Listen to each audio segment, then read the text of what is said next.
military policy, tensions in the Middle East, abortion, homosexuality, pornography, sexual ethics, media, technology, history, and America's godly heritage. We talk about anything that affects your faith, your family, or your freedom. So don't go anywhere, because Point of View starts right now.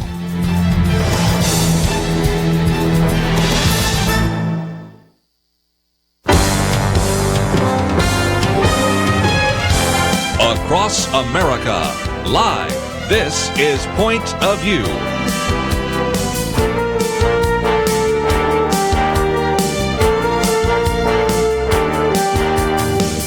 And now, Kerby Anderson. Thank you for joining me today. We have lots to talk about, and in the first hour, we'll kind of stay in the news cycle, and in the second hour, thought it'd be good just to back off it a little bit, and we'll have Terence Chatmon with us.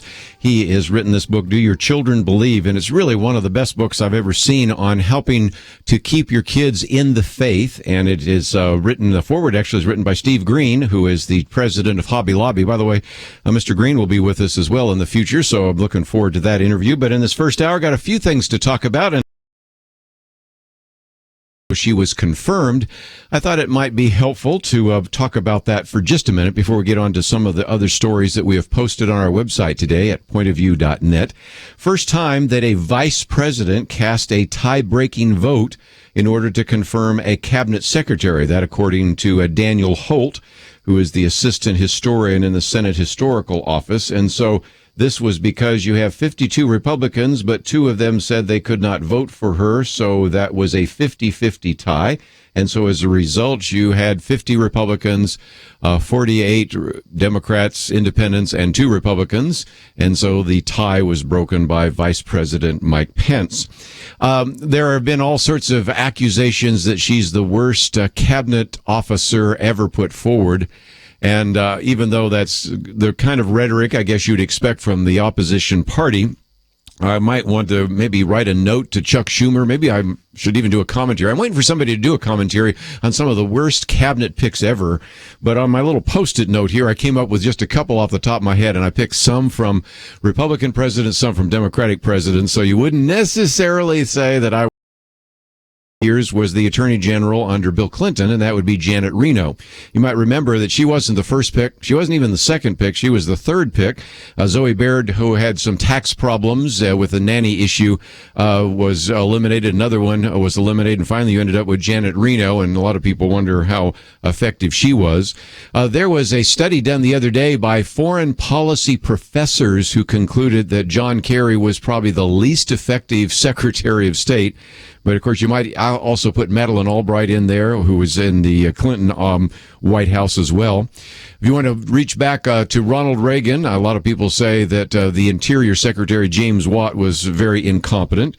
If you want to keep it more recent, how about under President Obama? You would think that the Secretary of Treasury would know how to fill out his tax forms. Well, Tim Geithner didn't, and turns out, as they discovered, he hadn't paid all the taxes that he should have paid. And so we have a lot of those. There are some that were just blatantly incompetent and oftentimes said some things that ended their career. Earl Butz, Agricultural Secretary under Gerald Ford. You can make a long list, so she isn't necessarily the worst. But again, the argument was made that she had no experience in education. And if, again, you wanted a Secretary of Education that had actually been a teacher, a professor of education, or an administrator, no.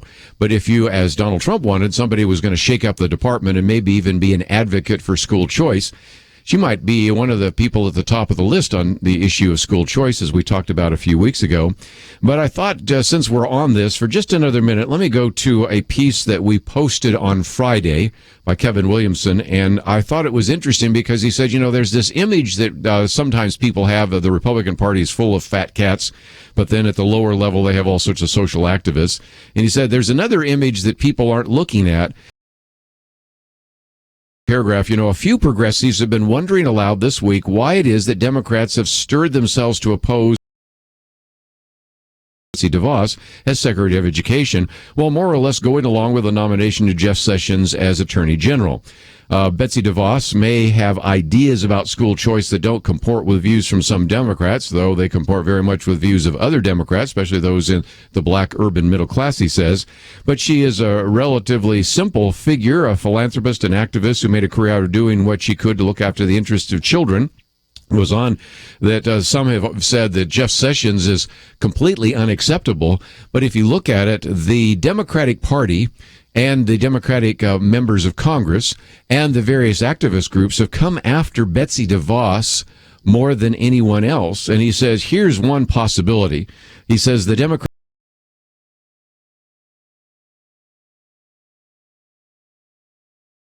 economic interest using the so-called social issues to stir up the individuals while they go about seeing to their own. And he uses a great illustration that I hadn't even thought about, and that is, remember back 8 years ago when President, and this, in that case now, candidate Barack Obama was running for the presidency, he opposed gay marriage.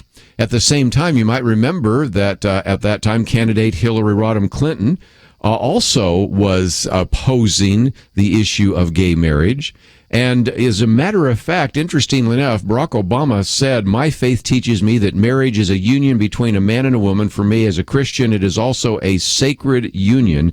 God's in the mixed. And as Kevin Williamson points out, George W. Bush never even spoke like that. So he was really allowed, even 8 years ago, to have opposed the idea of same-sex marriage. But then on the other hand, if he said anything about education, he was being reined in very quickly. For example, he points out that during the 2008 Democratic primary, candidate Barack Obama gave an off-the-record speech to a group of Wall Street financial executives in which he shared his frustration with the bureaucratic state of American education and declared that he was close to publicly endorsing a nationwide, are you ready for this, school choice program. Well, this was enthusiastically received by those in the room, but nothing was heard from it since, because then all of a sudden the pressure groups came on, and as Kevin Williamson points out, then Barack Obama went hard in the opposite direction, working to gut the school choice program in Washington, D.C., a popular program which benefited urban black families almost exclusively. He says you don't have to be a hard-boiled cynic to suspect that this has to do with the manpower and money power of the teachers' unions, who could have done a great deal more than they did to elevate Hillary Rodham Clinton over Barack Obama that year. Think about that, he says. If you're a candidate of the left, running in the party of the left, you could in 2008 run against equal rights for gay people, but you could not, if you had any sense of self-preservation, run in favor of school choice. Justice is one thing, but getting paid is the real issue. And then he concludes by simply saying Democrats find themselves in a terrible position right now. He says Hillary Rodham Clinton was beaten by Donald Trump. Republicans control the Senate. Republicans control the House. Republicans are about to put a Antonin Scalia-style constitutionalist on the Supreme Court, a development made possible by the Democrats' weak position in the Senate. Republicans control 34 of the 50 governorships. Republicans control the great majority of state legislative houses. What exactly are the Democrats up to? Dressing up, using pictures of women's various organs, I guess would be a nice way to say this on the air, inviting Madonna and others to give speeches and on and on.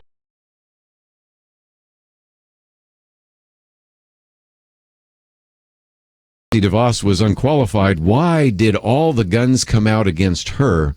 Well, it has as much to do with the teachers union and some of the philosophy there as it has anyone else. But the fact is, if indeed she is confirmed, I think the foregone conclusion is if they couldn't defeat her nomination, doubt they're going to defeat any of the others. And so the rest of the confirmations will eventually take place. Unfortunately, we only have 5, and at this time, 8 years ago, Barack Obama had 15. But we'll take a break, come back with more right after this.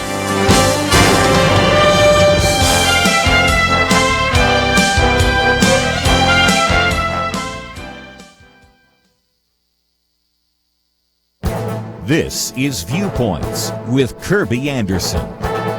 You know, the battle over every Supreme Court nominee illustrates how the court has become more powerful and influential than the framers ever envisioned. Alexander Hamilton, writing in the Federalist Papers, concluded that the judiciary would probably be the least dangerous branch of government. His reasons were simple. The court lacked the power of the executive branch and the political passions of the legislature. The High Court has much more power and is deciding more cases than the framers would have predicted.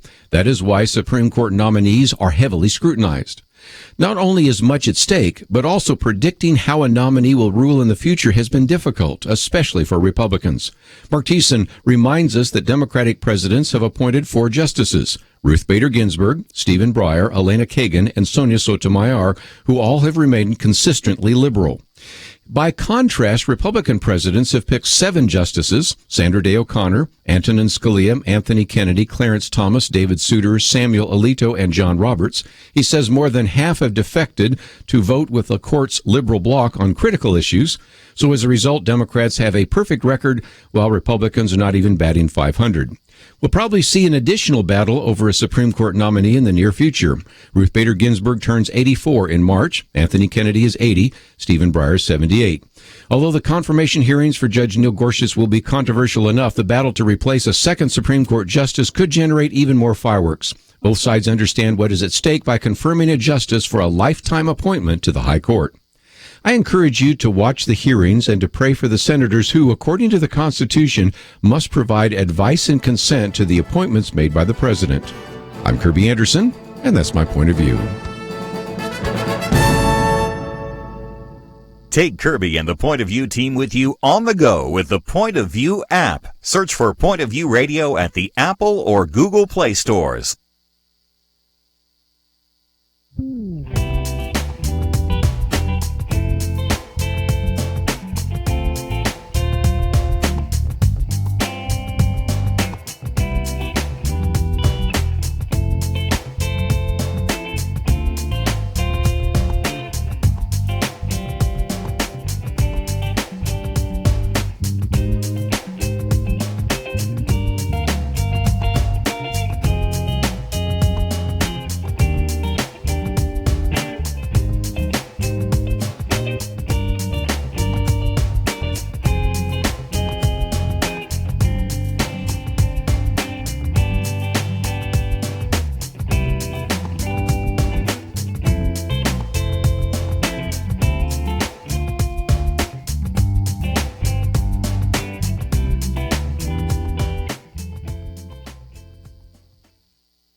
You're listening to Point of View, your listener-supported source for truth. You know, one of the things we do every day is post various articles on the website, pointofview.net. We've posted 4 articles. One relates to the interview we'll be doing in the second hour, but 3 others that we'll talk about. And in addition to that, we also have our action items. And one of those action items are not ours, although I'm going to mention that in just a few minutes. It's an action item that was suggested by Kelly Shackelford on Friday. I ran into him yesterday, and he told me that they were going to post something to encourage you to contact the president. So if you go down the website to pointofview.net and click on that button that says see more, you will see one that says contact President Trump now. What that's all about has to do with the fact that last week, President Trump issued an executive order. Really, it was just a reaffirmation of an executive order that had been initiated and continued under President Obama, and that had to do with LGBT. But then the plan was to have one for LGBT, but also have one that would provide protections for people that have religious convictions where they might disagree on an issue like same-sex marriage or something of that nature. Well, that second one was not signed. It was actually leaked to the press, and so many people believe it was done in large part to actually create opposition to this particular executive order. And so there's some concern as to whether now President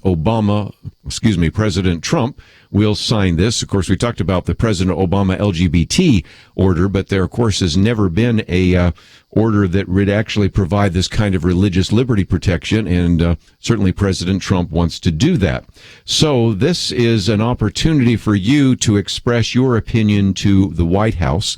I mentioned it yesterday, but we didn't have as many facts and figures about that, and there are some possible petitions you can sign. There's some possible, if you will, Twitter posts that you can pick and use. And there's even a short video by Kelly Shackelford. So if you go to our website, pointofview.net, click on that button that says See More, just scroll down a little bit, and you will find that the first article there is actually an opportunity for you to contact President Trump. And, of course, we have this little video, which is only 47 seconds long, so you know what I oftentimes suggest that you do.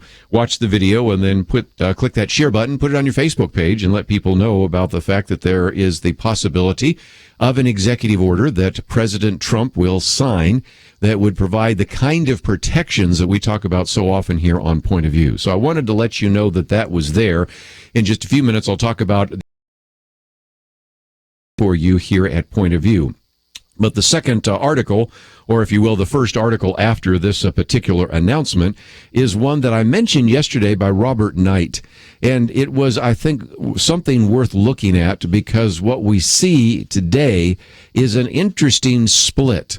On the one hand, we see that some on the left, and I want to again underscore the word some on the left, actually see the value of violence in order to stand up against issues that they disagree with and maybe even to prevent free speech. But on the other hand, those same individuals oftentimes will decry any verbal statements, any kind of speech as violence. And so that's the title of his piece that came out in the Washington Times, which we've posted for you today to read in its entirety. The left uses violence but decries speech as violence. And of course, he's talking about what happened in UC Berkeley. And so you have all sorts of violence taking place, and even quotes from some of the Occupy Oakland's Twitter feeds where they said, "We won this night, we control the streets, we will liberate the land, we will fight fascists, we will dismantle the state, this is war." So, of course, this all happened in the University of California at Berkeley, a place where I was very familiar with. I used to attend a church literally across the street, almost from Sather Gate, right there where in 1964, Mario Savio and others started the free speech movement. Now, of course, their free speech movement was so that you could allow communists and Marxists and others on the campus to speak their mind. But nevertheless, it has always been a place where free speech supposedly was allowed. But in this particular case, the canceling of the speaker, as well as in some cases other speakers that have been canceled, show me that a certain kind of speech is allowed, but other kind of speech is not. But then he goes on to make a very strong case about the fact that in the upside-down world of leftist activism, speech is violence, while actual violence is an appropriate response. So the argument that was being made, even while they were protesting the speaker at the University of California, Berkeley, was, quote, "His words are violent, a form of violence." Another proclaim, "The power of the people has spoken." So if somebody is going to say something that you dislike, or something that you identify as misogynistic, racist, homophobic, or just maybe just out of the mainstream, that oftentimes is defined by the left as violence. But on the other hand, you have this incredibly upside-down world where somebody who, in a so-called peaceful protest, turns violent, then as a result, that's okay. And so I thought you might want to read his piece and certainly make some comments about that as well. Which brings me back to a piece that we mentioned yesterday, but again, we've also posted here as well by John Fund. Trump's best asset may be his unhinged opponents. And the point he's making here is that as you are seeing more and more of these protests, as some of those people out on the streets being interviewed make some more and more of these outrageous comments, as a result, this probably is causing a lot of people who maybe don't necessarily like all the things that Donald Trump has said, maybe don't even like all the things he's doing, but it makes him a much more sympathetic character. And I began to notice that even on a college campus, where sometimes we would come and speak, there would be editorials in the newspaper because we were speaking in the classrooms on the campus, and after a while, there were some that would just come to our sessions just to kind of hear what indeed are all the people reacting about these Christian speakers on campus. And I see the same kind of thing taking place. And this has not escaped the notice of someone else. And that is a piece that just came out a few hours ago in the Chicago Tribune, where the mayor of Chicago, Rahm Emanuel, quote, warned Democrats that they need to take a chill pill and realize they're not going to take back national power anytime soon. He says he actually said it ain't going to happen in 2018. I cleaned up his language there a little bit. Take a chill pill, man. You got to be in this for the long haul. And he is expressing frustration, which more and more of some of the progressives are starting to see. And that is, middle America watches some of this play out. And even if they voted for Hillary Clinton, they look at this and go, this reaction, this overreaction to a person who is in the office and is certainly doing exactly what he said he was going to do on the campaign trail is creating an enormous amount of outrage, protests, marches, and in some cases even violent riots.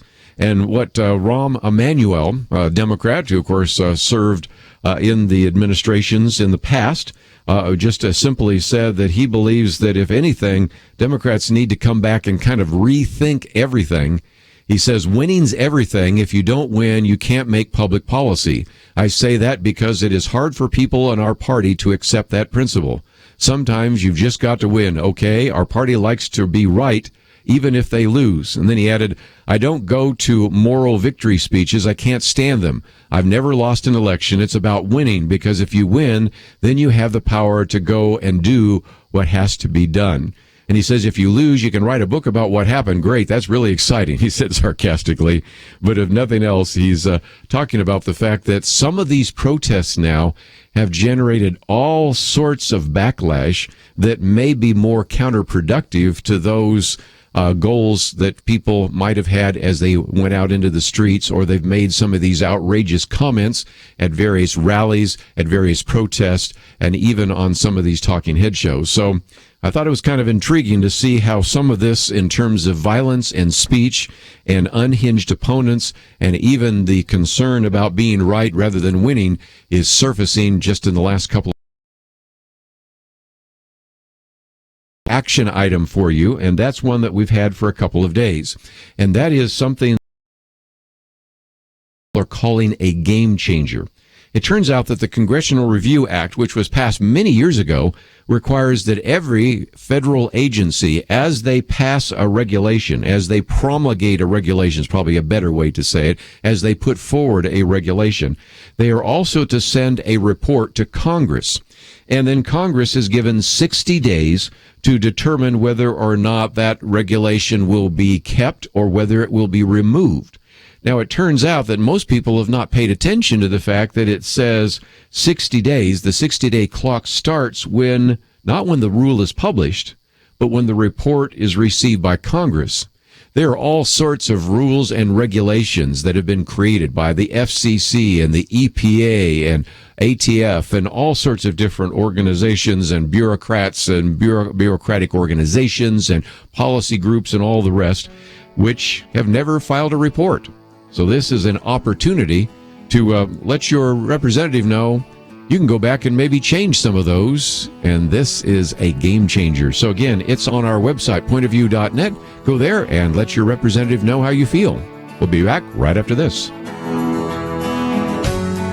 I remember when I could take a family of 4 out for a simple dinner, and the bill came to around $10 for all of us.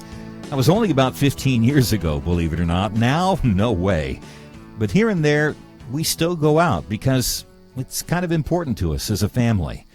Well, I believe that point of view is important, an important investment in all of our families. This is a unique and special time together each weekday. Kerby equips us to make a difference and keeps us aware of what's important to our families. Today, I urge you, many are watching from the sidelines. We need you in the game. Some give. If that's you, thank you. Many need to step up. Join the team, Truth Team 360. You can learn the details at pointofview.net. At the top of the page, click on Become a Monthly Partner. That's right next to the Donate Now button. Become a Monthly Partner. We need you on the team. Please join us. Pointofview.net. Or pick up the phone, call 800-347-5151. That's 800-347-5151. Point of View will continue after this.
You are listening to Point of View.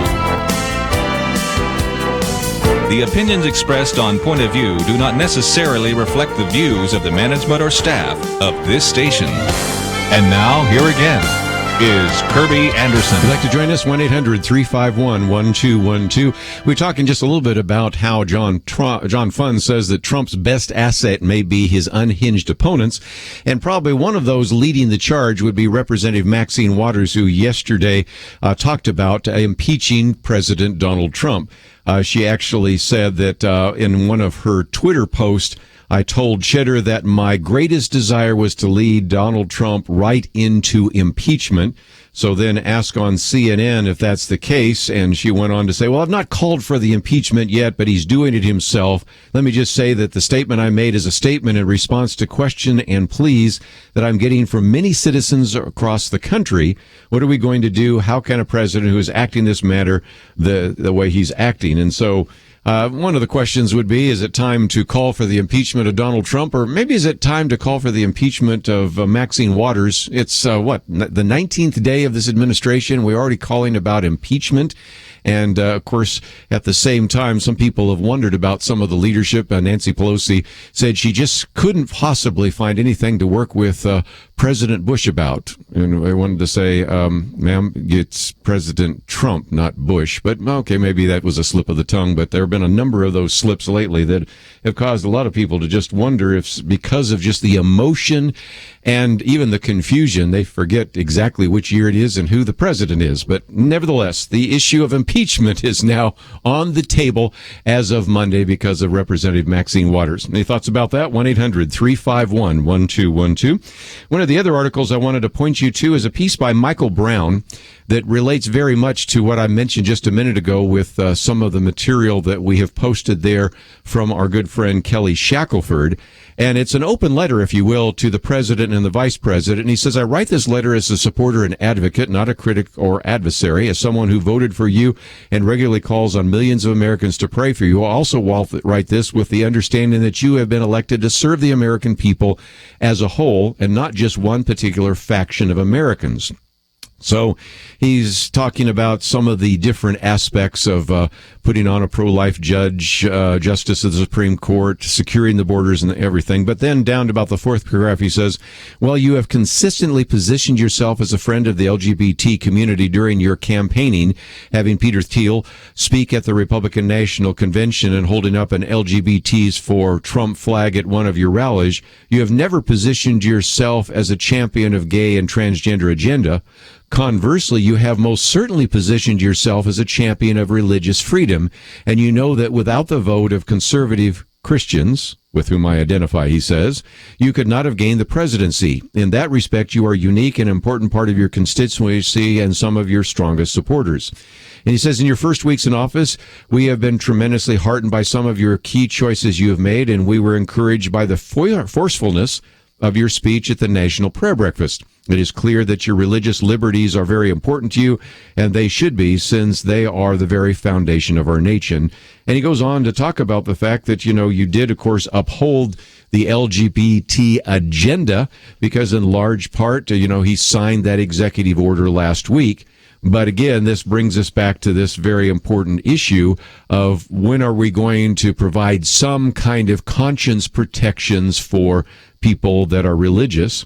And then he goes on to say, and here I appeal to Mr. Pence, it would be Mike Pence, the vice president. When the vice president recently appeared on ABC News with George Stephanopoulos discussing this very issue, Mr. Pence responded to a pointed question about this action by saying that throughout the campaign, President Trump made it clear that discrimination would have no place in our administration. He added, I think that the generosity of his spirit, recognizing that in this patriot's heart there is no room for prejudice, is part of who this president is. And he says, Mr. Vice President, I know you're a committed Christian yourself, but may I ask you if you are saying that as it is prejudiced or discriminatory for someone to believe that it is best for their child to have a mother and father rather than two fathers or two mothers? Is it prejudiced and discriminatory to believe that marriage is the union of a man and a woman and therefore not the union of two men or two women? That it is prejudiced and discriminatory to believe that a 5-year-old boy who believes he is a girl should not be allowed to play on the girls' sports team or share the locker rooms and shower stalls? And then goes on to say, last year in England, a 42-year-old Christian evangelist was handing out gospel pamphlets on the street when a 19-year-old gay teen asked him what his God said about homosexuality. The preacher quoted Genesis to him, explaining that God made Adam and Eve to reproduce and have children. Subsequently, the preacher was arrested and held in custody overnight and accused of threatening or abusive behavior aggravated by prejudice related to sexual orientation, despite not swearing or using any form of offensive language. And he says, Vice President Pence, in all due honor, I ask you, do you see how your choice of words reinforces the same mentality that led to the arrest of this Christian evangelist, specifically that his actions were allegedly aggravated by prejudice related to sexual orientation? And so he goes on to raise some of those other questions, and if nothing else, kind of brings us back to the fact that we now have that executive order for LGBT, but we're still waiting for that executive order on religious liberty, which ultimately should be codified into law, and there are certain pieces of legislation that I believe will make their way through Congress and eventually be signed by President Trump. But until that time, this executive order, as we mentioned just a minute ago, is very important. Let's go back to the phones and give a few of you a chance to join our conversation today. We'll head to Georgia first and talk to Jacob. What would you like to add to our conversation? Hey, how you doing, Doc? How you doing? I almost call you Mr. Trump. Well, that's okay. I don't think that would be the case. People confuse me for Donald Trump all the time. No, just kidding. But anyway, what would you like to say? Kerby, I believe what Romans 8:28 say, that all things works together for the good of those who love the Lord. And I actually see out here, I'm in the world every day, and I'm listening to all types of people from every creed, color, everything. And there are more people now standing up, shouting, and rejoicing in President Trump being elected as the President of the United States, which takes me to the word that says, my word will go out and accomplish that I intend for it to accomplish. And I see this, and I mean, it's just overwhelming that people are even coming to Christ. I mean, believing in God behind President Trump. Well, we'll see. And I am excited, and I think the body of Christ should be excited all over the world. And especially in the United States, we have freedom to live out our faith and the witness to strengthen them. Well, I think a lot of people will make a judgment sooner or later about President Trump's agenda and what he accomplishes, and if indeed the economy turns around and people feel like they have a great deal of freedom and there is less conflict, I think they'll give him high marks. And if that does not take place, they'll say we should never have elected the person in the first place. And we've seen how that's played out over the last couple of presidents. So let's take another phone call real quickly. We'll head to New Hampshire this time. Robert, what would you like to add to our conversation? Yeah, I just like to know where Maxine Waters is coming from politically.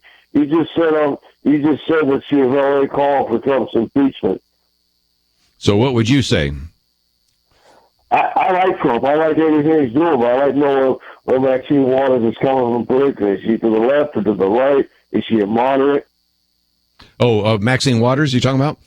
She would be, well, she is a Democrat and has represented kind of the area around Watts, and so she would be very liberal in calling for the impeachment of Donald Trump, President Trump. Every time you certainly have someone calling for impeachment. Of course, you actually had the impeachment of Bill Clinton, and I recognize over the years, whenever there is the opposition party, sooner or later, somebody says maybe we should impeach that president. I just never expected this to happen on the 18th day. Today's the 19th day of the Trump administration.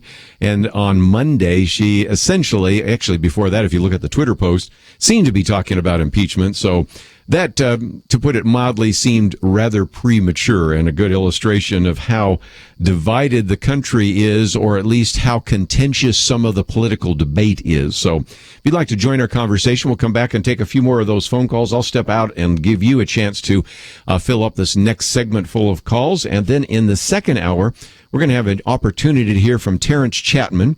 His book is Do Your Children Believe? Becoming Intentional About Your Family's Faith and Spiritual Legacy. I thought it would be good to just occasionally back out of the news cycle, and this is such a great book by such an outstanding individual who, by the way, has served for a number of years in some of these Fortune 50 companies, and now actually is the head of Fellowship of Companies for Christ International. So just a great opportunity to hear from this individual, and so we're going to hear from him. But when we come back from the break, I'm going to give as many of you a chance to express your opinion, pro or con, and we will certainly take those calls. If you'd like to join us, 1-800-351-1212. Don't forget some of the articles we posted today on the website, pointofview.net. We'll have more right after this.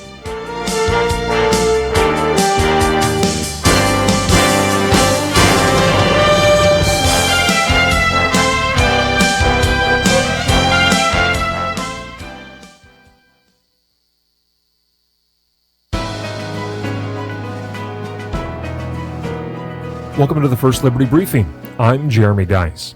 The long wait to see what kind of a judge President Trump would appoint to the nation's highest court is now over.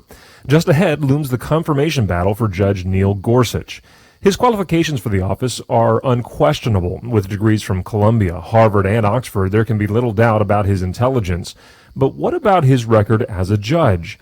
Well, at First Liberty Institute, we have one criterion for evaluating judicial candidates. Does his record reflect a history of upholding the Constitution, especially as to religious liberty?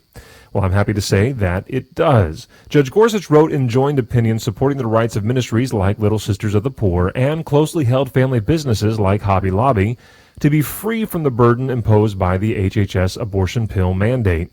He wrote or signed opinions upholding the constitutionality of the public display of Ten Commandments monuments, and even wrote an opinion defending the existence of cross-shaped memorials for fallen state troopers. Whether Neil Gorsuch will adequately fill the shoes of the late Justice Scalia is impossible to fully predict. What we can say with some confidence is that Judge Gorsuch has a history of defending the First Amendment from the bench. We hope that Justice Gorsuch will live up to the American people's expectation and strongly protect our constitutional freedoms. To learn how First Liberty is protecting religious liberty for all Americans, visit firstliberty.org. You can learn how to protect religious freedom in the workplace, public schools, your church, the military, and more by downloading First Liberty's free Religious Liberty Protection Kits at firstliberty.org. That's firstliberty.org. If you want hope for religious freedom, go to firstliberty.org.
Now, back to Point of View, your listener-supported source for truth. Back for a few more minutes. Let me just mention, before we take some of those phone calls, that tonight there are going to be 3 federal judges at the Ninth Circuit Court of Appeals that will be actually hearing oral arguments on the executive order by President Trump on immigration. This has to do, of course, with the case that came out of Washington, where, again, you have a federal judge that actually ruled that it should have a stay, and so they have not implemented this in the last 48 hours. And so we will follow that and see what that results in. Many people believe that there might be a decision rendered as early as Wednesday, but we will see. Gary Bauer, a good friend of this ministry, wrote just a while back that when a federal judge in Seattle suspended President Trump's executive order halting refugees from entering the country, then you have, of course, this emergency request by the Trump administration to reinstate the order. And he says this is not a problem that President Trump made up or imagined. Gary Bauer says ISIS has repeatedly told us that it is infiltrating the flow of refugees with terrorists.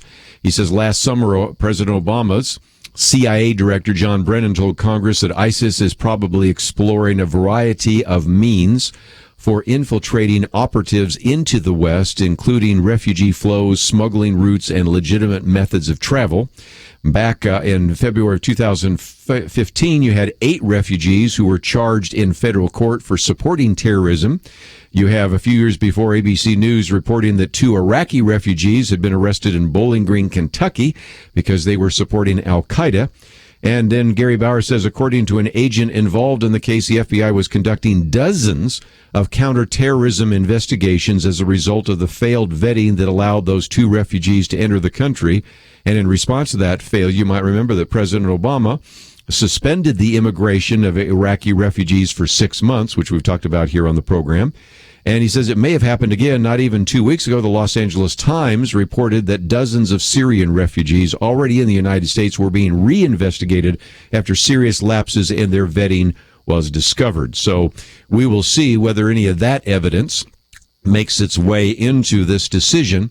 And the decision should really be ruled on in terms of whether it's constitutional. And in the fact that there's a law, it should be constitutional. You might remember that when he was alive, Antonin Scalia had a stamp on his desk and it said stupid but constitutional. Now, I don't mean that this particular action by President Trump is stupid or even irrational. But the point is that the court is only supposed to rule on whether it's constitutional.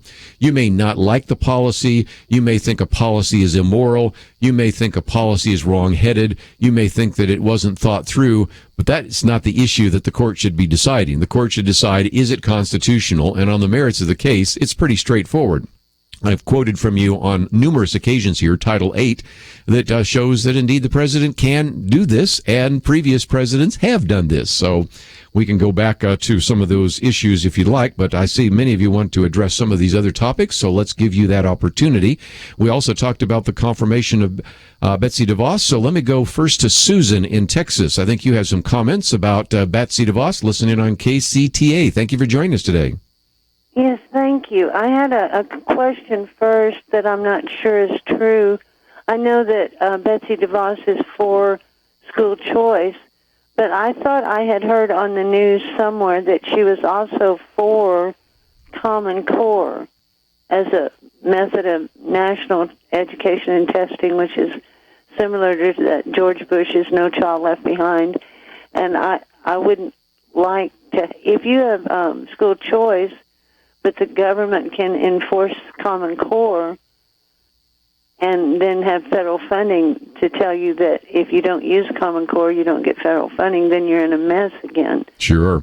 And what she has said is that, yes, she was for Common Core and has changed her mind and is not now. Now, a lot of people say, well, did she just do that to win support? Well, maybe, but, you know, when people flip-flop, I've always said before, if they flop to the right position, I'm fine with that.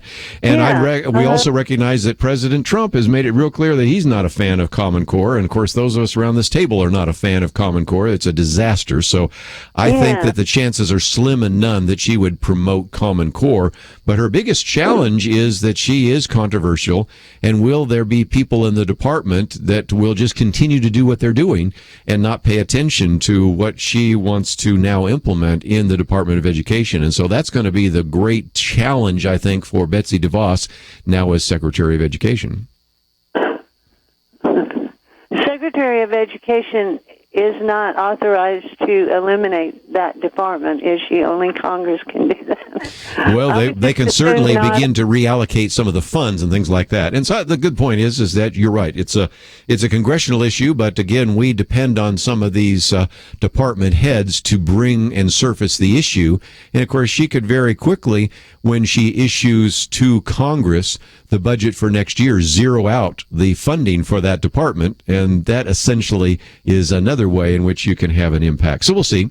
And of course, she's just now been confirmed as Secretary of Education. Probably tomorrow she'll get sworn in, and then the battle will begin inside that agency, and we'll see how it plays out. But let's take a few more phone calls real quickly. In Georgia, on the Good News Network, Brenda, what would you like to add to our conversation? Hi, thanks for taking my call. What the previous caller just said about Betsy DeVos, maybe she can, eliminate some or replace some of the ones that are there with people that would cooperate with her more. Well, that's what the plan would be if you could do that. Right. Now, civil servants, it's hard to get rid of somebody, but, Donald Trump illustrated the other day that he doesn't have any problem using those two words, "you're fired." So we'll see. Okay. All right. What I was calling for was, I think you had commented before that, we don't know why, or one of your callers said they don't know why the left is acting so irrational, even to hurting their own self, because you think everybody would be on board with the extreme vetting of people from these countries where the terrorism is so rampant, it would help all Americans. But, it seems to me that it's a spiritual problem. We can't forget that it's not just natural, it's also spiritual. In Matthew 24, Jesus said that nation will rise against nation, but kingdom will rise against kingdom, and the kingdom of darkness is in a great war right now against the kingdom of light. And so a lot of the irrational behavior that we see from the left and even the students and the other people is because they're being propelled by, darkness. They're being propelled by the enemy. And so what that says to me as Christians, it took all of us praying to get Donald Trump elected, which, I believe is God's agenda, that he's God's man, because God wants to make changes through him. But it'll take us to continue to pray for him to, carry out that agenda and not to maybe, lose his nerve because of all the opposition that he's facing. We've got to pray more than ever. We can't just relax, but we've got to pray that, religious liberties will be preserved and that Common Core will be done away with, and all these things that we know will help our country. We've got to continue to pray. We've got to do the natural too. I like your action points, and we've got to do those things and call our congressmen and whatever we can do, but we've also got to keep praying. We can't stop praying. Well said. Again, pray for those in authority, 1 Timothy 2, and I encourage you to do that every day, but also we've given you a couple of action items, one on the Point of View website, one on the First Liberty website, and if you have not had a chance to do that, there's an opportunity, as Kelly Shackelford said, to contact your president. There's an opportunity on our website for you to contact your elected representative in the House of Representatives about this regulation game changer. It's all available at the website, pointofview.net. Many of the articles I've quoted from, almost all of them, are on the website. I would encourage you to read them, maybe photocopy them, pass them around, or hit that share button and send it to some others. And in the second hour, we're going to talk with Terence Chatmon, Do Your Children Believe? One of the best books I think you'll see on really how to pass the spiritual baton from one generation to the next. We're losing a lot of our young children as they head off to college and even before so. How do we turn that around? We're going to be hearing from him right after this.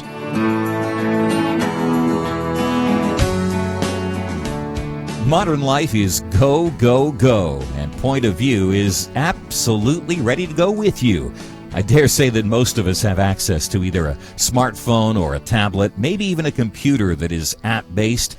There's a new way to keep up with Kerby and the team, the free Point of View radio app. With quick links to listen to the program live, to keep up and share Kerby's meaty and insightful viewpoints, commentaries, read articles on issues we're talking about that impact you and your family. Did you know you can also watch the show? Yes, radio with cameras. You can access that through the app as well. There's a link to our action alerts, how to find us on the radio across the nation, ways to contact us, and so much more. Visit your app store, iTunes or Google Play. Search for the Point of View radio app. there's no reason not to take us with you. The free Point of View radio app, available now for Apple and Android devices. And when you get it loaded, there's one more button I'd like you to press, the one that says Donate Now. Join Truth Team 360. Support us financially as we support you with the truth that you need.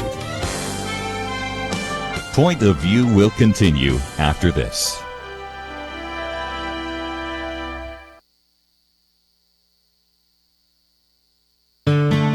I just thank God for y'all. I listen to you every day, truly. I wanted to thank y'all for everything you do each day to inform Christian families and our community about the things we can do, and just the way you're so informative. I listen to you daily and love you guys and appreciate you so much.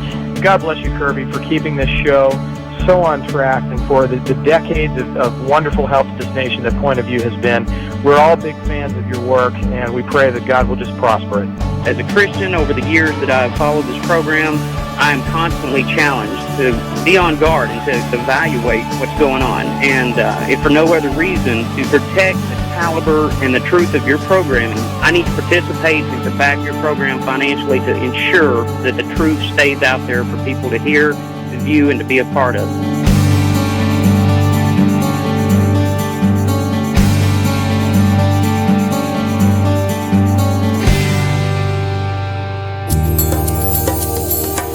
This is Point of View Radio.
Hi, this is Kerby Anderson. Each day we take on the tough issues and provide a biblical perspective to them. The topics we cover are wide-ranging: apologetics, theology, prophecy, creation and evolution, intelligent design, marriage, family, child-rearing, the millennial generation, trends in society, politics, economics, business, religious liberty, the Constitution, public policy, foreign policy, military policy, tensions in the Middle East, abortion, homosexuality, pornography, sexual ethics, media, technology, history, and America's godly heritage. We talk about anything that affects your faith, your family, or your freedom. So don't go anywhere, because Point of View continues right now.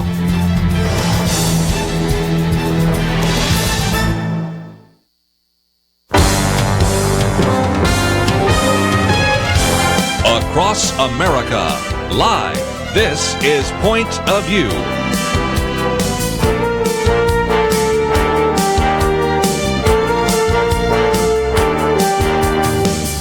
And now, Kerby Anderson.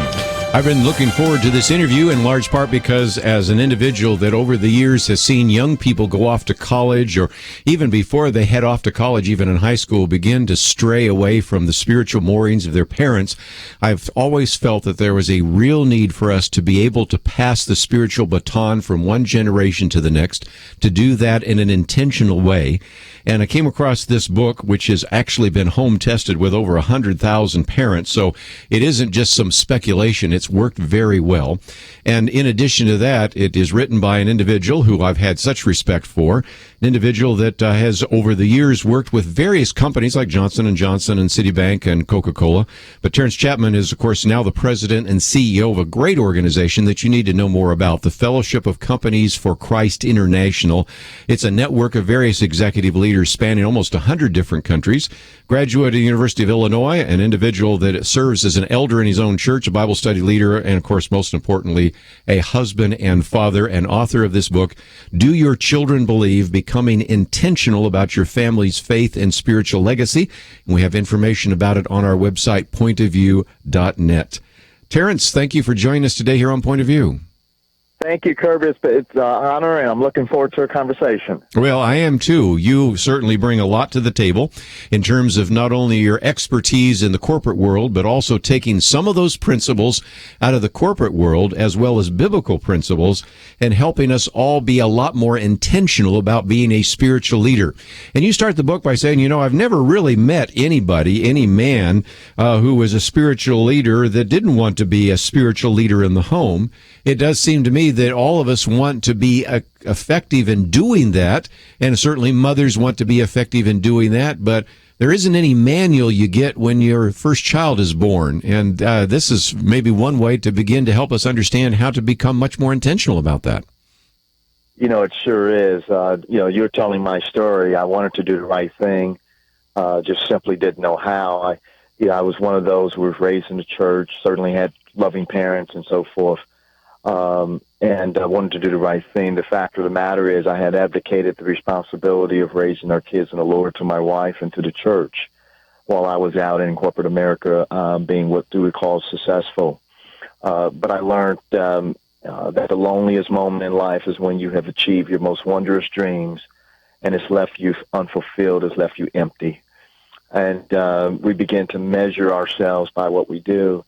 And we're on this treadmill, we're running, doing life, but we're never experiencing real life itself. And that life that the Lord called me to I was to be the spiritual leader of my home. I wanted to learn how. It was challenged, and as a result, by having a desire and going through a process, the Lord was gracious enough for this book and that plan to be developed. And now my kids are knowing who the Lord is, not only that, but how to defend their faith and so forth. So it's been a blessing, one that I certainly can't give any credit to other than to him. He says, boast only in the Lord. Well, again, just an outstanding book. Do Your Children Believe? Becoming Intentional About Your Family's Faith and Spiritual Legacy. About 200 pages with some appendices. We're going to talk about that a little bit later. And a foreword by Steve Green, who is the founder and president of Hobby Lobby, an individual we're going to have on the program as well because he has a new book out. And I think what I said just in passing, let's come back to before we get into some of the nuts and bolts and some of the specifics, and that is this has been really tested. I, of course, have over the years enjoyed interviewing authors that have given us biblical ideas about what they think would work in parenting, but I certainly value those that have been, if you will, truth tested and have been maybe had a little bit of shoe leather to them, so that we know that not only are these good ideas, but they've worked really well in the lives of other individuals who have taken that particular program, that particular book, that particular conference, and applied it to their lives. And this is, again, something that you have been able to have success in that there have been lots of parents that have taken this idea and run with it. It's been in the home. And, we've been leading this spiritual family plan now for about 10, 15 years. In fact, all my kids are out of the house, kind of graduated, so to speak, and Sure. 2 married, one soon to be married next on the 18th of February. And I'm just so honored to say that we're still have 5 cell phones going on Sunday from 8 to 9, talking about who Christ is and living this faith out. And they've pledged through a covenant to continue this for the rest of their life. It is such a humbling and just awesome experience to test this in my own family, to live it out, to see transformation taking place through the power of the Holy Spirit working in us and through us, and then to see my family continue to do that in their household. And now that I have a little grandson, 3 years old, to see him experiencing faith in the way we live our life and worship, etc. Terence Chatmon with us as we talk about his book, Do Your Children Believe? You sort of alluded to that, but let's talk about the kind of mindset we need to have as we go through this. You talk about if you really want transformation, it requires surrender, sacrifice, humility, and dependence. And, of course, that's a good group of words there. But, again, you're not necessarily saying that until these 4 things are present in your life, you can't have transformation, but these are really sort of the key ingredients, the secret sauce, if you will, for you to have the kind of transformation that God really wants you to have. In my case, that was certainly the case. It may differ for other people, but for me, as I sought His will and prayed for His will and His wisdom for our life and family, these are the 4 words that came to me. One, it starts with great humility. We're to not boast on ourselves and our abilities, but it's really resting at the altar at the foot of the cross, and to have great humility. Paul says that he will boast in nothing but Christ and Christ's sufficiency. When it comes to sacrifice and dependency and great surrender, these are words that I experienced as I was pursuing God's will for the family. And in this process, I was asking Him, how would you use me after 4 years of studying the Bible from Genesis to Revelation, asking one question each year. First year, God, I want to know who you are. I mean, I know you, but I want to go deep. I know you're sovereign. I know of your love, but I want to reveal yourself to me in a way you've never shown. Year 2 from Genesis Revelation, well, then who am I? I knew I was a sinner. I knew Christ was a Savior, but I wanted to understand and He certainly showed me my deep depravity, not just a little sinfulness. And thirdly, year 3, within Christ, I know you're the Savior. I reveal yourself to me. And then year 4 was that year I asked, well, how will you use me? And He said, I can't use you at all. And when I heard kind of not audibly, but that response, I was crushed. And these 4 words came. I need a surrendered you, one that's humble, one that is of great sacrifice, and one that great dependency on me. So for each of us, it may differ. Yes. But when I think about surrender, I'm thinking about the soul that's receptive and open to new possibilities. And that new possibility is more eternal than temporal.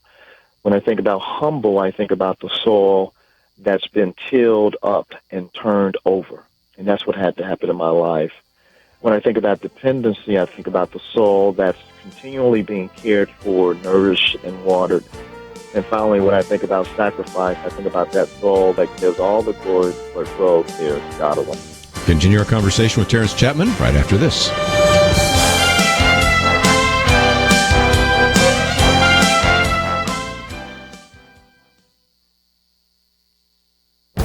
This is Viewpoints with Kerby Anderson. You know, the battle over every Supreme Court nominee illustrates how the court has become more powerful and influential than the framers ever envisioned. Alexander Hamilton, writing in the Federalist Papers, concluded that the judiciary would probably be the least dangerous branch of government. His reasons were simple. The court lacked the power of the executive branch and the political passions of the legislature. The High Court has much more power and is deciding more cases than the framers would have predicted. That is why Supreme Court nominees are heavily scrutinized. Not only is much at stake, but also predicting how a nominee will rule in the future has been difficult, especially for Republicans.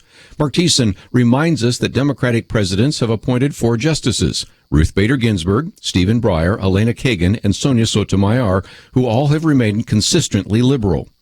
By contrast, Republican presidents have picked 7 justices: Sandra Day O'Connor, Antonin Scalia, Anthony Kennedy, Clarence Thomas, David Souter, Samuel Alito, and John Roberts. He says more than half have defected to vote with the court's liberal bloc on critical issues.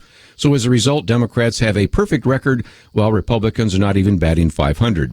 We'll probably see an additional battle over a Supreme Court nominee in the near future. Ruth Bader Ginsburg turns 84 in March. Anthony Kennedy is 80. Stephen Breyer is 78. Although the confirmation hearings for Judge Neil Gorsuch will be controversial enough, the battle to replace a second Supreme Court justice could generate even more fireworks. Both sides understand what is at stake by confirming a justice for a lifetime appointment to the High Court. I encourage you to watch the hearings and to pray for the senators who, according to the Constitution, must provide advice and consent to the appointments made by the president. I'm Kerby Anderson, and that's my point of view. Take Kerby and the Point of View team with you on the go with the Point of View app. Search for Point of View Radio at the Apple or Google Play stores.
You're listening to Point of View, your listener-supported source for truth. Privileged to have with us today Terence Chatmon as we talk about his book, Do Your Children Believe? We're already getting phone calls coming in, 1-800-351-1212. We'll take some of those a little bit later. About a 200-page book and broken into 3 parts: the calling, which we've been talking about a little bit, the plan, and we're going to go through 7 steps in the plan, and then the pursuit. And then there's some appendices in the back on generational spiritual development plan, a sample devotional plan, and a great deal of other material. But again, you intended this, I would have to say, Terence, as not only a book that we can read through, but this could be a small group study. This could be one where you could begin to plot out what you would do for your family, begin to put things on your calendar. You really intended this to be not just something to read, but something where you would intentionally begin to change your lifestyle so that you can begin to pass on some of these spiritual principles to your children and grandchildren. That's exactly it. It's really an operating manual, if you will, a step-by-step process in training and instructing your kids in the Lord. And I think it's, as we've been doing this in workshops around the country for the last 10 years, the impact that it's having on families to really think about their vision statements, their mission statements, their goals for their family, and things of that nature has had a dramatic impact on families around the world from the stories that we're seeing. So this is kind of the operating manual, if you will, and it's kind of from 66 great books. And so we can't take credit for it. What we've simply done is plagiarize and borrow from those 66 books, and we just put it in a very simple form and process that parents can use quite effectively in raising their kids. Very good. Well, let me encourage you, if you're kind of listening, you could maybe number from 1 to 7, look at those 7 steps. And again, I would encourage you to maybe go to one of these events, but this book is certainly a great opportunity to encapsulate the ideas there. And the first one, step 1, is discover your spiritual heritage. You talk about kind of up and down your family tree. That's something that very few people do, Terence, in which they kind of take stock of their family tree and really try to understand kind of where they are spiritually. Can you help us understand how to begin to implement step 1? Yeah, absolutely. When I look at the genealogy, when I first started, I had no idea that this particular phase of step 1 would have such a dramatic impact on families and even my family. And I have an aunt in the family who I call the genealogy aunt, and she had been studying the family genealogy for at least 30, 40, 50 years. And when I was seeking just to tell, my children a little bit about our family, our history, our legacy, I picked up the phone and called her and said, can you tell me a little bit about the family? Well, what she had was something much more richer than I ever imagined. Not only did she have the genealogy, she had the spiritual genealogy legacy of the family. And in that, she had told me a story about an old Bible that my great-great-great-grandmother had, and the prayers that she had listed for the men in the family. And we saw a transition taking place in the family as a result of a praying great-great-great-grandmother and the impact that it had on the family. And then I encourage my children that they are the 6th generation in our family to carry forth this legacy. Now, if you're first generation, let's not get discouraged about that. It starts with you. But why not at least share with your children a little bit of your spiritual history, good, bad, and indifferent, even in Matthew and so forth. God shared Christ's genealogy, and he had, there's all types of characters in there. Yes. But yet, it's the story of God's transforming power and love, and him fulfilling his promise that he made back in Genesis. I'm not much on genealogy, but my father was, and we found out that you go back far enough, you go to some of the Methodist circuit riders that traveled during the storms and traveled around and planted churches and things of that nature, so I had no idea until we checked that out. So step 1 is discover your spiritual heritage. Step 2, articulate your testimony.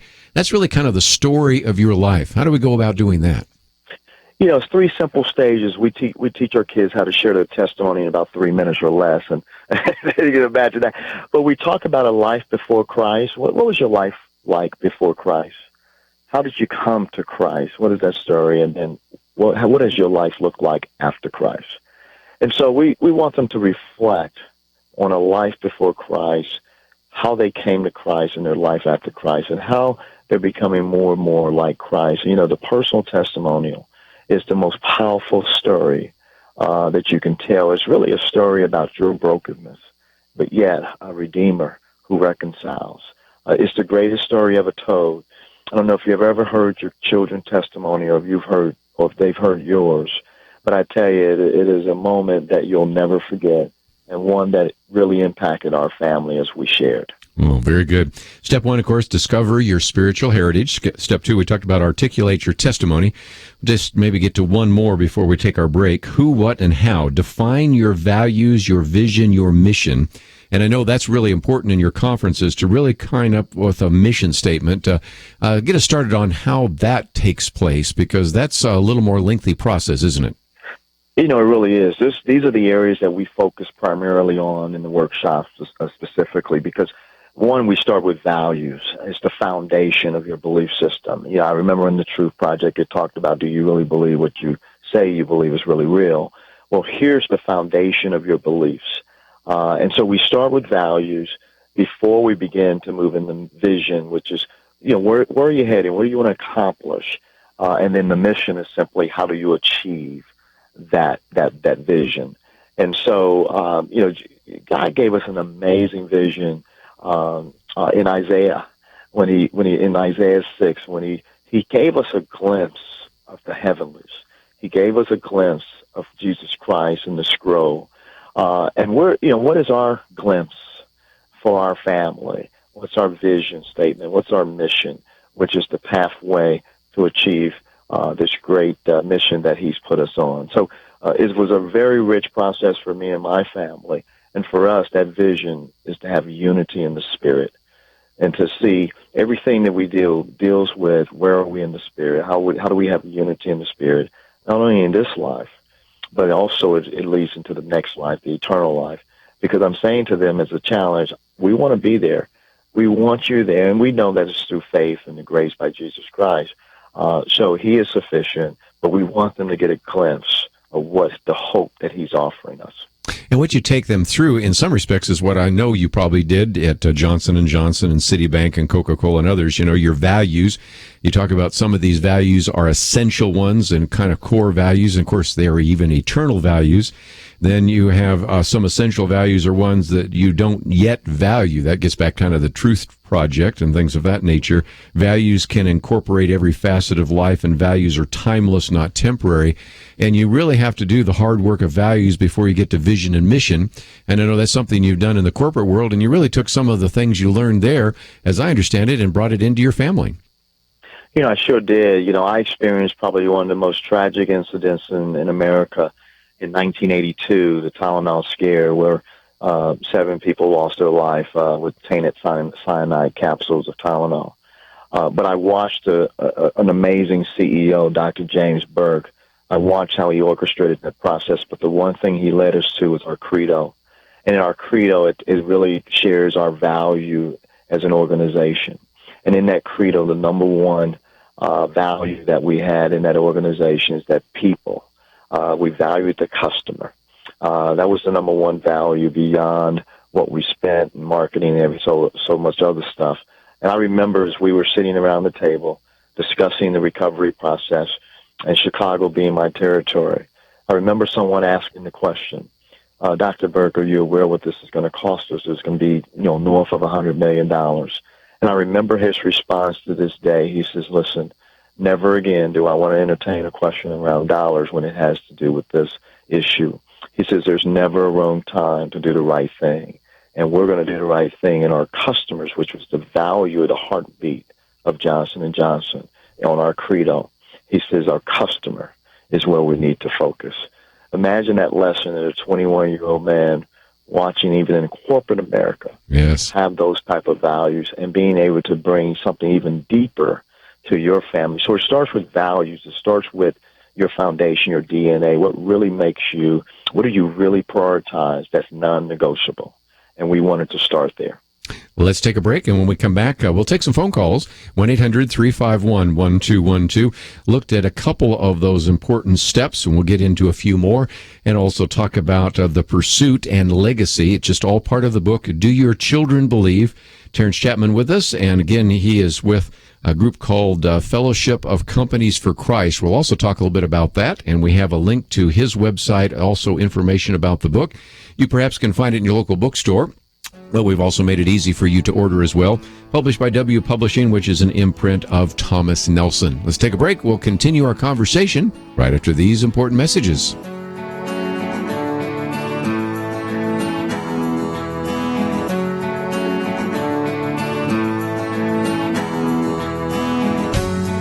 I remember when I could take a family of 4 out for a simple dinner, and the bill came to around $10 for all of us. That was only about 15 years ago, believe it or not. Now, no way. But here and there, we still go out because it's kind of important to us as a family. Well, I believe that point of view is important, an important investment in all of our families. This is a unique and special time together each weekday. Kerby equips us to make a difference and keeps us aware of what's important to our families. Today, I urge you, many are watching from the sidelines. We need you in the game. Some give. If that's you, thank you. Many need to step up. Join the team, Truth Team 360. You can learn the details at pointofview.net. At the top of the page, click on Become a Monthly Partner. That's right next to the Donate Now button. Become a monthly partner. We need you on the team. Please join us. pointofview.net. pointofview.net. Or pick up the phone, call 800-347-5151. That's 800-347-5151. Point of View will continue after this.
You are listening to Point of View.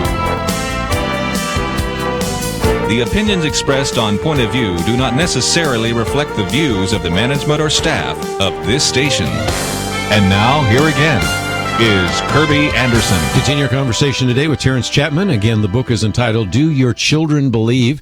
You can look for it in your local bookstore, but we have a link to his website where you can get the book, and I would certainly encourage you to do so. If you want to look for it in your local bookstore, you probably will be able to find it. It is published by W Publishing, which is an imprint of Thomas Nelson. And before we take some phone calls and continue our discussion, let's talk for just a minute about the Fellowship of Companies for Christ International. I certainly wanted, Terence, for our listeners to know more about that organization. So can you give us just a little bit of an overview? Absolutely. FCCI, the Fellowship of Companies for Christ International, we're a 38-year-old ministry. We work with Christian business owners in about 139 countries around the world. These are companies who have a passion to see their business as a platform for ministry. And so what we do is encourage and equip them and pray with them to do that.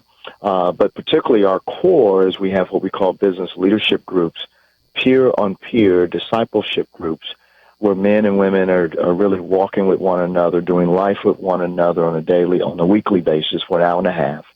And they're going deep. They're talking about real business issues and challenges, but they're looking at it from a perspective of a biblical worldview and integrating biblical principles into that discussion versus, what as Terence says, they're thinking, well, what does these 66 books say about this particular issue? And so we do that, and then we have annual conferences. In fact, the one coming up in September of 2017, and those conferences will bring in great speakers and breakouts. But it's really what relationships. I call it walking with world changers and doing life with world changers at this conference. Christian CEOs doing life on life together, studying God's Word through a powerful transformational resources that we make available to them. So again, we have some links. One of them, of course, is to the book, doyourchildrenbelieve.com, and you can find out a little bit more there. And also, of course, you can find out more about the Fellowship of Companies for Christ International. Along the way, we'll take some phone calls. So let's head first to Missouri, KTTK, and Terry. Thank you for joining us today. Tell us your story. Thank you for taking my call, Kerby. First of all, let me start by saying I have a great heritage. I remember my parents talking about their parents' faith and actually have some old family Bibles as well. My parents lived their faith before me. They didn't preach at me. It wasn't intentional, you must believe this. They simply lived their faith before me, and I tried to do the same. However, it didn't have the same impact. I never really left my faith. I did go to college some, but I came out a believer, didn't come out a wide-eyed liberal. My children, however, I wasn't even sure of their faith. They all made a profession of faith, and I believe they all believe, and when they talk to me, they talk to me of their faith, but they handed down even less to their children. So I live far away from everyone. Now I even have great-grandchildren, and the trickle-down effect is all but dried up. First of all, since I live far away, I'm not sure what I can do. I absolutely, definitely pray. But what else could I do at this point, being really concerned about the fact that I may have been the one that dropped the ball first? Yeah, and I'm not so sure. Part of the issue, Terence, is that the world that our children and our grandchildren are growing up in is much more affected by the world. Not that we didn't have worldly concerns before, but television, the internet, smartphones, computers, internet websites, music, all of this is something that can very easily pull your children or your grandchildren away. And so it seems to me that one obvious thing, as she said, is to pray. I was just wondering if sending a copy of this book to her children and saying, this is something I still think we need to talk about, and maybe you could read one of the chapters and we could have a conversation, at least over the phone. What are your thoughts? No, absolutely. One, let me encourage her to continue this pathway of prayer. I really believe that fervent prayer will not go without fruit, and so the Lord can use his prayer in a mighty way, and so continue to do that, and then send the book. Many have come to me with this concern. Terence, I've the other side is I've done all I could do. I've lived this life. I've gone to church. I took them to church. My kids are walking away from the faith. What can I do? And I just say continue to be persistent and continue to pray for them, continue to send this book to them and encourage them. And, you know, I'm encouraged by this. Although we live in potentially, let's say, a postmodern society where your opinion might count, my opinion might count, and the next guy's opinion may count, and we've lost this sense of truth. But what I want to remind us of the Judges 2:10. Just one generation after Joshua died, an entire nation fell away from all the teachings that Joshua had done. But yet, the Lord used that in a mighty way to restore his family. And so, you know, the important part is there is a freeing here that he is the one that's sufficient. He works in us and through us. And so we're just to be faithful and continue to be fervent in our prayers, continue to be fervent in our sharing. And I believe it will not go void, and fruit will be had, just as it was after Joshua, period. Well said. Again, we've talked about some of these steps. The first one, of course, is discovering your spiritual heritage. Number 2 was articulate your testimony. Number 3, of course, was defining your values, your vision, your mission. Let's talk about a few more real quickly. One is number 4, to set your goals. That is to put your intentions in action. It's one thing to have a plan, but you need to figure out how to implement the plan, right? Types of goals.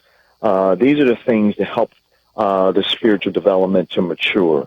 The first set of goals is what we call connection goals. Mm-hmm. What do you believe? Why do you believe it? And so forth. The second set of goals is what we call commitment goals. How do we live out this life that we've been called to live as a Christian? And the third set of goals are dealing with what we call commission goals. So connect, commit, commission goals. Commission goals is about how do we now give it all away, serve in the area that the Lord has called us to be missional in scope. So this plan is designed to be God-honoring, Christ-centered, and missional in scope. And that's our focus. And the way we kind of streamline this so we don't overcomplicate the process is year 1, we focus on connection goals, and we have no more than 3 goals per year. Unfortunately, I can't count more than 3. I can do 3 very well. But we learned that also in business. Yes. If you have, just an extension amount of goals, you're never going to achieve those, and you end up frustrated at best, right? That's right. So we have 3 goals, and so each year we have 3 goals under one category. Connect goal, 3 goals under that. And then the following year we come back with commitment goals, just 3 goals under that. And then the next year we go back to commission goals, 3, and then we go right back around to connect goals. And our focus is typically on the disciplines of studying God's Word, prayer, and worship. And then we go deep in those 3 areas every year, along with some other things, but that's our focus. And again, while we're doing the plan, let's go to step 5, because there is to personalize your plan to fit all of your children. I don't know your children, but I know each one of mine was very different. You go to some of these families and all of them look exactly the same, and all of them go through piano lessons together, all of them play soccer together and all that. But you really need to understand the differences and the needs, the ages and the stages of your children, don't you? Absolutely. It's a different training and instructing with a 16-year-old and a 3-year-old, right? And so, you might have to approach it differently.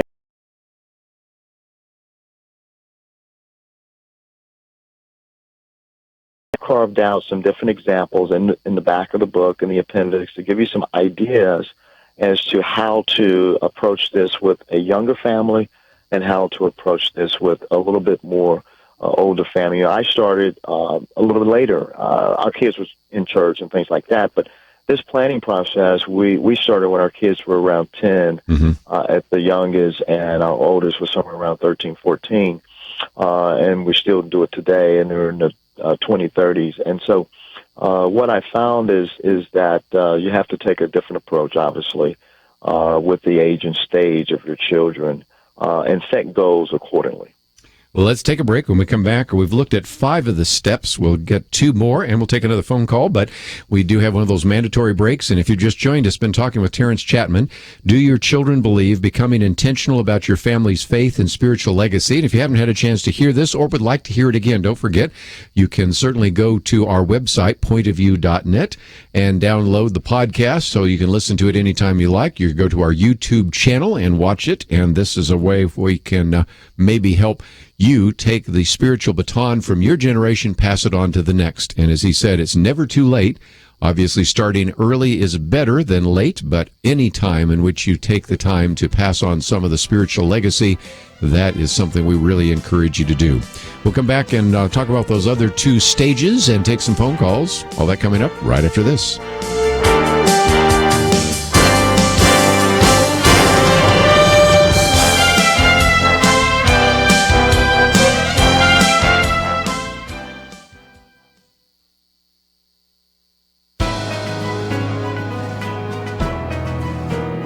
Welcome to the First Liberty Briefing. I'm Jeremy Dice. The long wait to see what kind of a judge President Trump would appoint to the nation's highest court is now over. Just ahead looms the confirmation battle for Judge Neil Gorsuch. His qualifications for the office are unquestionable. With degrees from Columbia, Harvard, and Oxford, there can be little doubt about his intelligence. But what about his record as a judge? Well, at First Liberty Institute, we have one criterion for evaluating judicial candidates. Does his record reflect a history of upholding the Constitution, especially as to religious liberty? Well, I'm happy to say that it does. Judge Gorsuch wrote enjoined opinions supporting the rights of ministries like Little Sisters of the Poor and closely held family businesses like Hobby Lobby to be free from the burden imposed by the HHS abortion pill mandate. He wrote or signed opinions upholding the constitutionality of the public display of 10 Commandments monuments, and even wrote an opinion defending the existence of cross-shaped memorials for fallen state troopers. Whether Neil Gorsuch will adequately fill the shoes of the late Justice Scalia is impossible to fully predict. What we can say with some confidence is that Judge Gorsuch has a history of defending the First Amendment from the bench. We hope that Justice Gorsuch will live up to the American people's expectation and strongly protect our constitutional freedoms. To learn how First Liberty is protecting religious liberty for all Americans, visit firstliberty.org. You can learn how to protect religious freedom in the workplace, public schools, your church, the military, and more by downloading First Liberty's free Religious Liberty Protection Kits at firstliberty.org. That's firstliberty.org. If you want hope for religious freedom, go to firstliberty.org.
Now, back to Point of View, your listener-supported source for truth. And for a few more minutes as we talk with Terence Chatmon. If you'd like to join us, 1-800-351-1212. Might not get to all of our phone calls, but let's head up to Michigan for a moment. WLJN and John, thank you for joining our conversation today. Thank you, Kerby, and thank you, Terence, for being on. Terence, my question is for you, with your background in business and your understanding of the dynamics of teaching children and wanting to inculcate in them the Christian understanding of life. I see the government school system as being our main opponent in this endeavor. operations in America too, of how difficult or easy it might be to rally businesses in the private sector to support the development of Christian-based schools as an alternative to the government school system at the local level in communities across the country. Because my vision is that we can't just make a clean break between and stop all of the government school systems and switch to secular system, to private systems. We have to present the Christian system as an alternative that really works, shines, so that people will gravitate to it. But how difficult would it be to rally the business community across the nation to support this as an alternative, because it's going to require private funding instead of government funding? Yeah, I think a lot of business leaders are involved today, but I will take a little bit different angle to answering your question initially, and then I'll come back to it. Personally, what I've learned to come to understand, my kids were raised in the public school systems here in Alpharetta, Georgia, and they've done extremely well. But I think the key for this whole process must start in the home. I believe that the moral decay that's happening in our homes is really the primary issue. Let me give you some stats. Now we're looking at marriages at 49%, and for the first time in America, marriage is a minority in America. Secondly, we're looking at less than 10% of Christians read their Bible on a regular basis. Less than 10% of Christians are praying together with their family. Less than 10% of Christians are worshiping together or discussing the worship service after Sunday. Less than 3% are having family devotion times together. And here's the thing that caught me most. Less than 1% of Christians have a written spiritual plan to be intentional in raising their kids in the Lord. So I agree with you that in all of our culture, whether it be government, whether it be schools, at churches, etc., we must start to plant this seed in a much different way in the home. I remember growing up with a praying grandmother and a praying grandfather. And right down the street was my praying aunt and uncle. We've lost those values. We've lost that fabric in America. And I believe we must find a way to recapture it. So let's start in the home. Let's not abdicate it, to be quite candid with you, to the church, the school system, the government, or anyone else. We have those 66 books available to us, and we need to employ them in the home in a mighty way. We have to recapture our home base, and the parents must begin to be the spiritual leaders once again in this nation. Now, on the other side of that, the business leaders that we work with, these are Christian business owners, they are totally 100% committed to looking at their business as a platform for ministry. I don't think it'd be very difficult. I think they're very much very active in that. I know in Georgia, for example, we have a scenario that 75% of our taxes that we pay on the corporate side can actually go to support private schools. And so, and 2,500, I think the first 2,500 can actually be donated to private schools, and that's just part of a Georgia mandate. It might vary, obviously, state by state. So I think there's a combination of things that can be done. Business leaders can certainly have and will continue to support movements such as that. But what my advocation would be is that we start in the home, and I think you would agree to that as well. You're just looking at an extension to that. But if we start in the home, I think we can start to turn the tide. And until we do, I think we'll continue to see the moral decay that we see in our nation increase. It must start in the home. One of the things you talk about is, as we follow these steps, the final one is to draft a family covenant. So the goal ultimately is in your family to have everybody agree with that, and that we all need to be covenant keepers, don't we? You know, it really is. This is a great story for you, Kerby. You know, as we were putting together this plan, I had taken them off to a Lake Lanier fun kind of camping ground up in North Georgia here.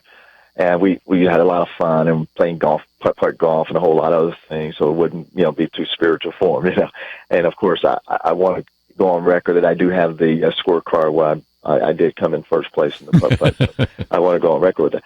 But as we were having fun and we were talking about, we were sharing our testimonies doing all of this, and they said, why don't we come back around and meet once a month? I'm busy, I'm traveling, so forth, my job. And they said, Dad, can you imagine talking to Mom once a month? What type of relationship would you have? We need to do this, regularly, right? And that's just blowing me away. When your kids come back and look at promises or commitments that they wanted to make versus us saying, this is what you're going to do. And a couple of things that we agreed, number one, that our kids would marry and be evenly yoked. And that was important to us as part of our value. And that has happened with all of our children. Number two, before they got married, that we would meet their most significant others before they're married. It wasn't mandatory, but we're not legalistic about it. But it was certainly strongly recommended. So I got a chance to meet my daughter-in-law and my son-in-law, and really go and learn about them and understand their spiritual walk, and in some cases even help them with their spiritual walk. So we made promises to one another that we would do and be committed to this generational spiritual development planning process for generations to come. And that was a covenant that grounded us and keep us going. Even in today when we might get frustrated or whatever, we'll go back to the very foundation of our promises that we made that day at Lake Lanier to continue this pathway forward. Well, again, this is all part of the book, Do Your Children Believe? Terence Chatmon has been with us, and again, he is with the Fellowship of Companies for Christ International, and certainly want to encourage you to get a copy of the book. We have a link to this particular area, doyourchildrenbelieve.com, and so you can follow that on the website. If you'd like to listen to it again, you can download the podcast or watch it on our YouTube channel. And Terence, thank you so very much for the work that you've done over the years at the Fellowship of Companies for Christ International, and thank you for writing this book and giving us an hour today here on Point of View. Well, thank you for giving me this opportunity. And I just want to encourage every family, every parent out there, it's never too late to start. It's for our purpose is really to glorify Him and enjoy Him forever. So let's have great joy in our life as He lead and work in us and through us for His glory. This is how to leave a legacy, and certainly we want to give you some practical suggestions on how to pass the spiritual baton from one generation to the next. That's all we have here today on Point of View. Don't forget we have our action items, and of course we've also encouraged you to check into the Alaska cruise that we'll be taking August 5th through 12th. All of that is at the website pointofview.net. And if you'd like to know a little bit more about Terence Chatmon, you can go to the website, which will link you to doyourchildrenbelieve.com. I want to thank Andrew, Elisa, and also Shamila for their help behind the scenes. Have a great day. We will see you back here tomorrow on our Millennial Roundtable. We'll see you then. Modern life is go, go, go, and Point of View is absolutely ready to go with you. I dare say that most of us have access to either a smartphone or a tablet, maybe even a computer that is app-based. There's a new way to keep up with Kerby and the team, the free Point of View radio app. With quick links to listen to the program live, to keep up and share Kerby's meaty and insightful viewpoints, commentaries, read articles on issues we're talking about that impact you and your family. Did you know you can also watch the show? Yes, radio with cameras. You can access that through the app as well. There's a link to our action alerts, how to find us on the radio across the nation, ways to contact us, and so much more. Visit your app store, iTunes or Google Play. Search for the Point of View radio app. There's no reason not to take us with you. The free Point of View radio app, available now for Apple and Android devices. And when you get it loaded, there's one more button I'd like you to press, the one that says Donate Now. Join Truth Team 360. Support us financially as we support you with the truth that you need. Point of View is produced by Point of View Ministries.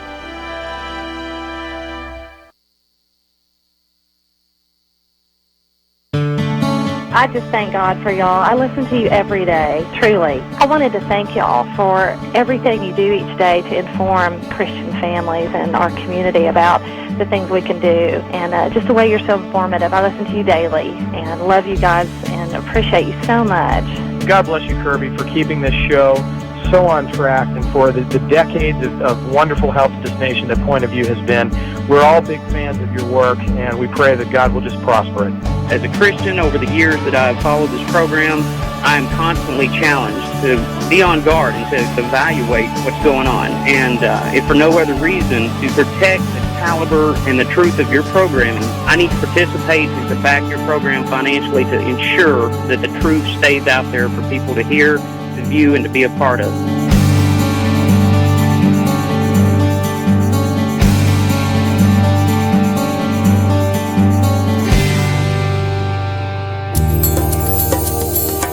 This is Point of View Radio.